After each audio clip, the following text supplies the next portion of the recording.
भाई कॉकरोच जनता पार्टी ने फाइनली आज ग्राउंड लेवल पे अपना पावर दिखा दिया, जिसके लिए उसके जो लीडर है अभिजीत दीपके वो यूएस से भारत आ गए। आया नहीं है, डिपोर्ट किया गया है वीजा इशूज के चार्जेस पे।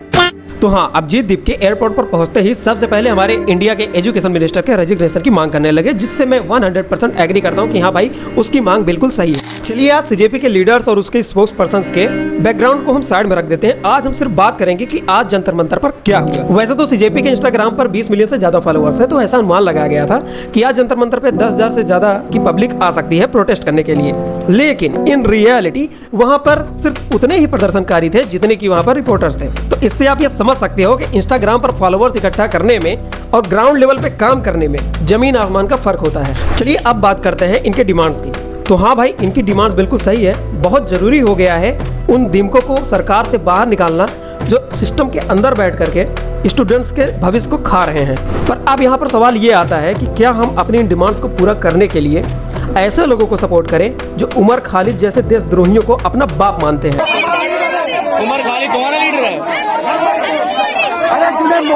ये देखो, तो उमर खालिद को सपोर्ट करिए, पार्टी में ना उसके साथ फ्यूचर है। उमर खालिद ने तुम्हारी इज्जत लूटी थी क्या? तुम्हें सपोर्ट उमर खालिद?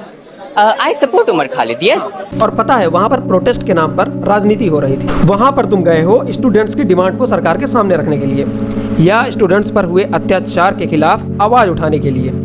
तो तुम उससे रिलेटेड नारे लगाओ ना।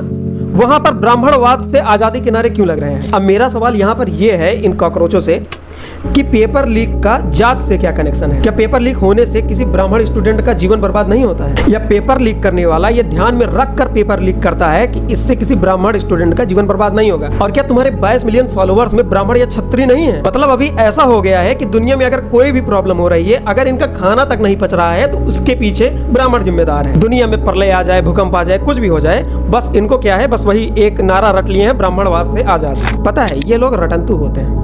अगर कहीं से कुछ सुन लिए तो वही रट लेते हैं। जैसे जर्मनी वाले कुछ बोल दिए, यूएस वाले कुछ बोल दिए, या फिर एक है वो चंदन वाला, पता नहीं क्या नाम है उसका, अगर उसने कुछ बोल दिया तो वही इतना ये रट लेते हैं। अगर इनसे तुम कोई प्रश्न पूछो, कोई मान लो कोई न्यूज रिपोर्टर है, इनसे गया कोई प्रश्न पूछने, तो उस रिपोर्टर के प्रश्नों का जवाब तो इनके पास होता नहीं है। तो इस पर ये क्या करते हैं, गोदी मीडिया गोदी मीडिया गोदी मीडिया, यही चिल्लाने लगते हैं। और एक बहुत बड़ी बीमारी फैल गई है हमारे जनजीज में कि कुछ भी हो, अच्छा बुरा कुछ भी हो, सरकार का विरोध जरूर करना है कूल दिखने के लिए। देखो मेरा एक आग्रह है तुम लोगों से कि बहुत कूल दिखने के चक्कर में देशद्रोही ना बन जाओ। और जो तुम हमको, अगर हम राष्ट्रहित की बात करते हैं या कुछ ऐसा करते हैं तो अंधभक्त बोलने लगते हो, तो हम अंधभक्त नहीं हैं। हम अगर सरकार कोई गलत काम करती है तो उस पर हम बोलते हैं एजुकेशन सिस्टम हमारा गलत कर रहा है तो हम उसके खिलाफ में हैं। जो सही है वो सही है, जो गलत है वो गलत है। हम अंधभक्त नहीं है, लेकिन तुम अंध विरोधी हो। सीजेपी लीडर जो हैं उनका पहले कहना था कि उनको प्रदर्शन करने की परमिशन दिल्ली गवर्नमेंट नहीं देगी, लेकिन जब उनको प्रदर्शन करने का टाइम मिल गया सुबह 9 बजे से शाम 5 बजे तक का, तब पता है इन्होंने क्या किया, ये 3 बजे ही गायब हो गए। क्या बात कर रहे हो पाठक भाई, 5 घंटे का प्रदर्शन हुआ था। तुझे क्या पता मूर्ख, यहाँ पर प्रदर्शन नहीं कॉमेडी हो रही थी। बताओ, बुढ़े से लेकर के क्लास 9 की छोटी सी बच्ची को वहां पर प्रदर्शन में शामिल किए। इतनी गर्मी है और उसमें मान लो अगर उसको कुछ हो जाए, चलिए ये बात साइड में रखते हैं, लेकिन वो जो बच्ची थी क्लास 9 की, कई सारी आई थी, उनको ये तक नहीं पता था कि आखिर प्रदर्शन किस चीज का हो रहा है, विरोध किस चीज का हो रहा है, डिमांड क्या है। Here is the cockroach party and its civic sense for you.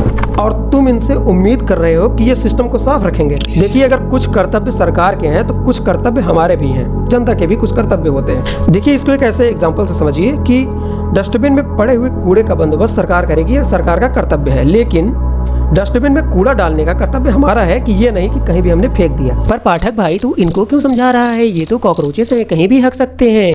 अब आप एक बार इनको देखिए। कोई लीडर नहीं है अभी। तो ये है सीजेपी के स्पोक्स पर्सन सौरव दास, और इनको लगातार एक बंदा नहीं बुजुर्ग पंखा कर रहा है। तो क्या हुआ यार पाठक भाई, एक इंसान दूसरे इंसान की मदद भी नहीं कर सकता क्या? बिल्कुल कर सकता है, लेकिन तब जब अगले बंदे के पास अपने काम को करने का सामर्थ्य ना हो।